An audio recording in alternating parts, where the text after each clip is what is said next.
중요한 거는 뭐가 중요하라고요? 상호작용. 오케이? 상호작용은 언제나 무슨 책임이라고요? 공동책임이다. 그 점을 꼭 잊지 마시고 공동책임으로 구조화를 시켜야 됩니다. 구조화. 부부 상담의 구조화. 그러니까 남편이 바람피고 부부가 상담받으러 왔다. 그러면 종종 부인들이 뭐라고 생각하는 경향이 있냐면 나는 아무 잘못 없으니 이렇게 생각하는 경향이 있어요. 그래서 이 남편을 어떻게 하든지 간에 버릇을 고쳐주세요. 이러한 호소 문제를 가지고 오는 부인들이 종종 왕왕 있습니다. 이런 부인들의 호소 문제는 받으시면 안 돼요. 그거는 받지 마셔야 돼요. No, no, 그거는 못합니다. 그거는 내가 하는 일이 아닙니다. 그거는 내가 하는 일의 범위를 벗어난 일입니다. 지금 판짜기 얘기하는 중이죠. 판짜기에 뭐 하는 중이냐면 호소 문제 받기 얘기를 하는 거예요. 판짜기에 여러 가지 각도가 있는데 그중에 호소 문제 받기. 호소 문제가 우리가 상담자로서 역할을 할 만한 게 아니면 뭐 하지 마라? 받지 마라. 오케이? 그럼 우리가 할 일이 아니니까 그런 거를 하고 싶으시면 경찰서로 가시라 그래야 되고 법원으로 가시라고 하셔야 돼요. 그거는 법원에 가서 해결하시고요. 경찰서 가서 확인하세요. 뭐 처벌하시든지 혼내주시든지 어떻게 하시든지 그거 알아서 하시고요. 우리 일이 아니니까. 근데 우리 일은 어떤 일이에요?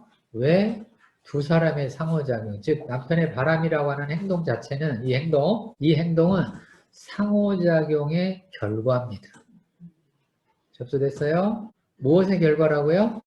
상호작용의 결과라는 걸 잊어버리시면 안 돼요. 그러니까 우리는 바람을 잡는 게 아니라 상호작용을 잡는 거예요. 이해되셨죠? 네? 뭘 잡는 게 아니고 바람을 잡으려고 하지 마시고요. 어디에 나와요? 전도서에 나오잖아요. 바람을 잡으려고 하는 것이로다. 전도서에 나오잖아요. 영어로 chasing after winds라고 나옵니다. 다 바람을 잡으려고 하는 것들이에요. 다 헛것입니다. 헛것이에요.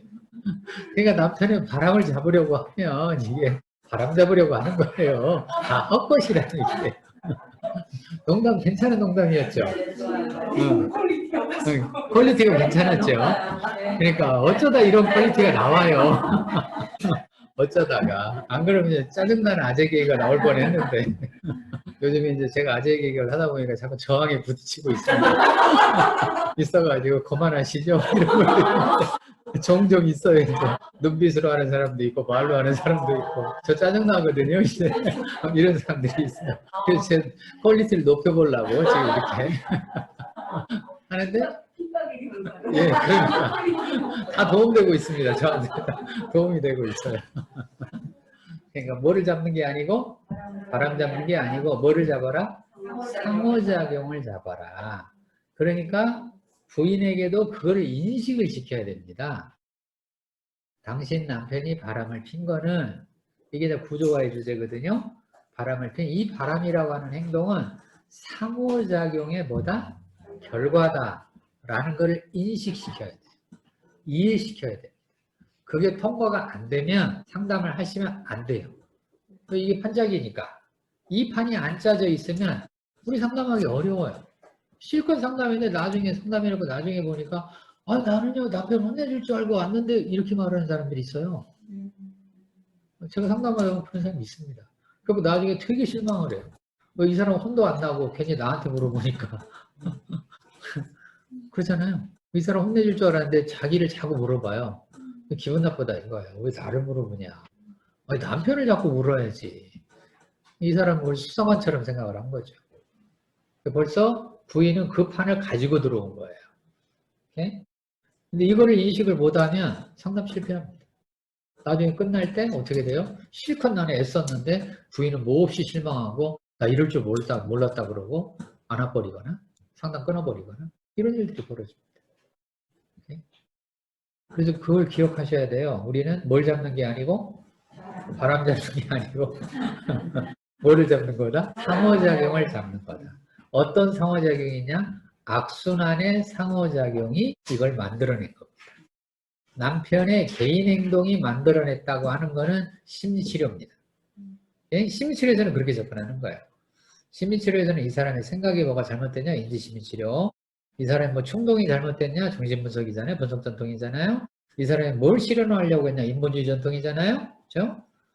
행동주의 측면에서 이 사람 기술이 모자라나? 오케이? 행동주의에서는 그렇게 갈 거 아니겠어요? 그건 다 이제 심치료예요. 개인의 뭐가 잘못됐냐를 알아내서 그거를 바로잡는 게 심치료라고 한다면 부부상담은 그게 아니다. 그렇게 접근하시면 안 된다. 접근하지 말고 어떻게 하시라고요?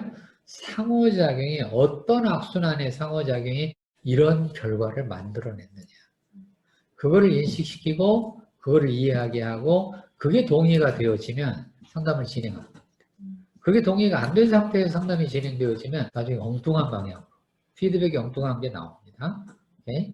다시 구조화, 이 구조화라는 게 판짜기라고 제가 얘기해 드렸잖아요. 이 판짜기의 상호작용의 결과로 뭐가 생긴다? 어떤 잘못된 행동. 이게 이제 IP 주제입니다. 그래서 가족치료증을 IP라고 부르잖아요. Identified Patient. 그렇죠? 확인된 환자라는 뜻이에요. patient는 환자라는 뜻이잖아요. 확인된 환자, 확인된 증상. 증상이 확인이 됐는데 이거는 개인의 잘못이 아니라 무엇의 잘못이다? 상호작용의 잘못이다. 어떤 상호작용이냐? 악순환의 상호작용의 잘못이다.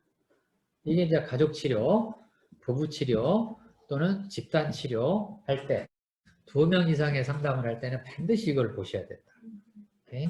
이게 중요한 판짝이니까 그걸 일단은 보시고요. 또 하나 중요한 포인트, 부부상담을 진행할 때는 상담자가 치료동맹을 맺으면 안 된다. 중요한 얘기죠. 아까 얘기했잖아요. 상담자가 자꾸 래퍼 형성하려고 한다고 얘기했잖아요. 그래서 뭐 부인 얘기하면 뭐 공감하고 이해하고 남편 얘기하면 또 공감하고 이해하고 막 이렇게 가게 되면 나중에 이제 어떻게 되는지 몰라요. 어떻게 될지 모른다니까요. 그게 아니고 무슨 동맹을 맺게 하라고요? 부부동맹. 잊지 마셔라. 작업동맹이 심리치료에서는 상담자하고 내담자 사이의 작업동맹이지만 부부상담에서는 작업동맹이 부부의 동맹이 필요한 겁니다. 그래서 상담자는 경기장 밖에 있어야 됩니다. 안으로 들어가시면 안 돼요. 선수처럼 뛰시면 안 돼요. 뭐처럼 하셔야 되냐? 코치처럼 행동하셔야 돼요. 코치. 뭐처럼 행동하시라고요? 코치. 코치가 뭐 하는 사람들이에요? 시키는 사람들이죠. 아, 이렇게. 아, 이렇게. 아, 저기 더 뛰어. 아, 거기서 머물러. 이런 거 하잖아요. 포지션 바꿔. 이런 거 하잖아요. 이게 코치들이잖아요. 경기장 밖에서 그런 거 하잖아요. 똑같아요. 부부 상담자, 가족 상담자, 집단 상담자 다 똑같습니다.